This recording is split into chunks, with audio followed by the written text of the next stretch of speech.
Каналыма қош келдіңіздер, құрметті менің оқырмандарым.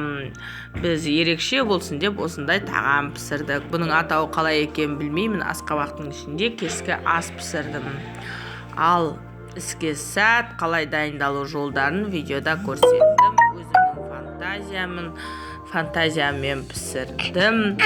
Ал бастаймыз. Алдымен тыквамызды ортасын кестік. Сосын семечки дейді ғой, ішіндегі несін дәндерінен тазалап алдым. Содан кейін ішіне өзімнің фантазиям бойынша не салғым келді, соны салдым. Менің бір түсінгенім, шама келгенше ұсақтап турап салу керек екен. Дәмі сочный күшті болады екен, бір ерекше тағам болады екен. Біз үйде адамдар көп болдық, тоймай қалатын болғасын қосымша сложный гарнир есепте күріш пісірдім. Ешқандай қиындығы жоқ, қарапайым үйдегі заттардан. Картошка, сәбіз, морков, бұл жерде мен 4 картошка, 1 морков, 1 жуа, бұрыш, сосын мен ет тартқыштан өткізіп қойған шарп майым болды. Шарп майымды сүрленген ішектен шыққан түйенің етімен пісірдім. Қандай етпен пісірсеңіз де бәрібір. Біз 1,5 сағат қойып едік. Одан да артық қойсаңыз вообще бал болады екен. Өзіндік ерекше дәмі болады екен. Айтқандай 2 сарымсақ, бұрыш, тұзды пайдаландым. Көлемдерінің бәрін описание бөліміне салып кетемін. Ал бастаймыз. Алдымен етімді салып жібердім астына. Сонымен оны жегенімізде ерекше дәм болды. Сіздерге де жеуге кеңес беремін. Пісіріп көріңіздер. Күнделікті супы, тағы ет деп бере бергеннен кейін бір есепке тамаққа жақсы дүние екен. Тыквамен істеген сочный вкусы вообще өзінің сөйлі шығып күшті болады екен. Әлі күнге шейін аузымда тұр ғой. Вкусы күшті енді. Дәмін жеткізе алмаймын, сипаттап өздеріңіз жасап өмірлеріңізде пайдаланып көріңіздер. Тыквасын үлкен қылу керек екен.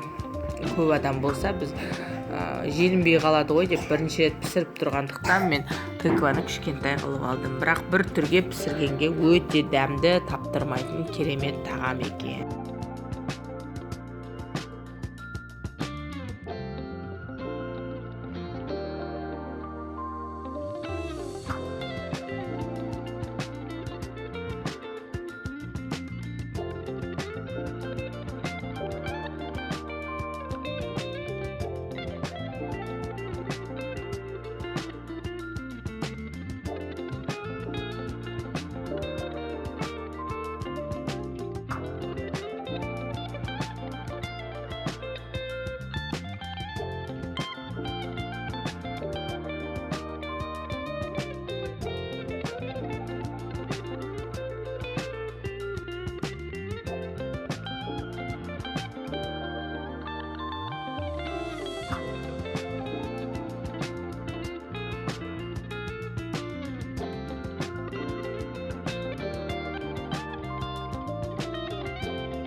Мына ненің бетін шпажкамен түйреп қойдым, жақсы піссін деп. Өздеріңіз біліңіздер, сіздер негізі оны жаппасаң да болады.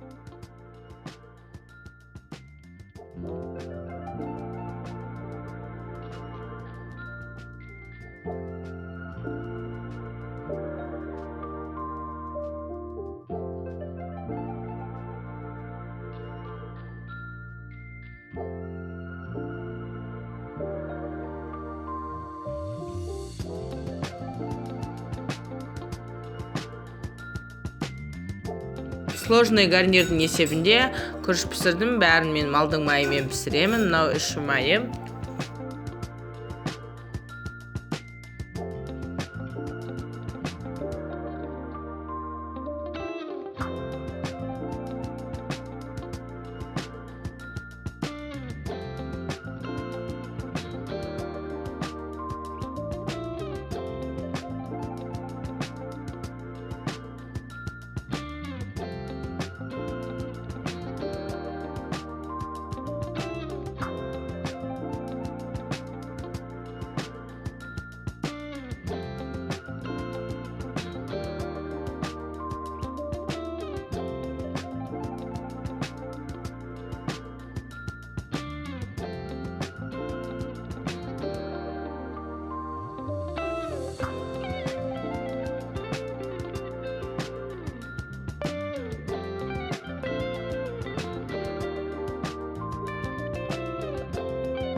Міне осылай табамыздан шығарып алып, салып,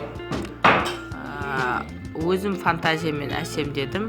Отбасыларыңызға ұсыныңыздар, ас болсын. Каналым ұнаса лайк, комментарий жазып кетіңіздер. Достарыңызбен бөлісіп, қоңырауша басуды ұмытпаңыздар.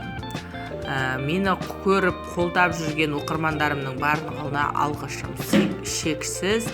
Алла разы болсын. Сіздер де өсе беріңіздер, жетіле беріңіздер, биіктен көріне беріңіздер. Осындай қылып кешкі ас жасадым. Әбетке берсеңіз де өте таптырмас. Бастысы тек қана біз айтқан 1,5 сағаттан артық қылып пісіріңіздер. Әлі күнге шейін аузыма суы келеді. Дәмі күшті болады, енді жеңіздер, ас болсын.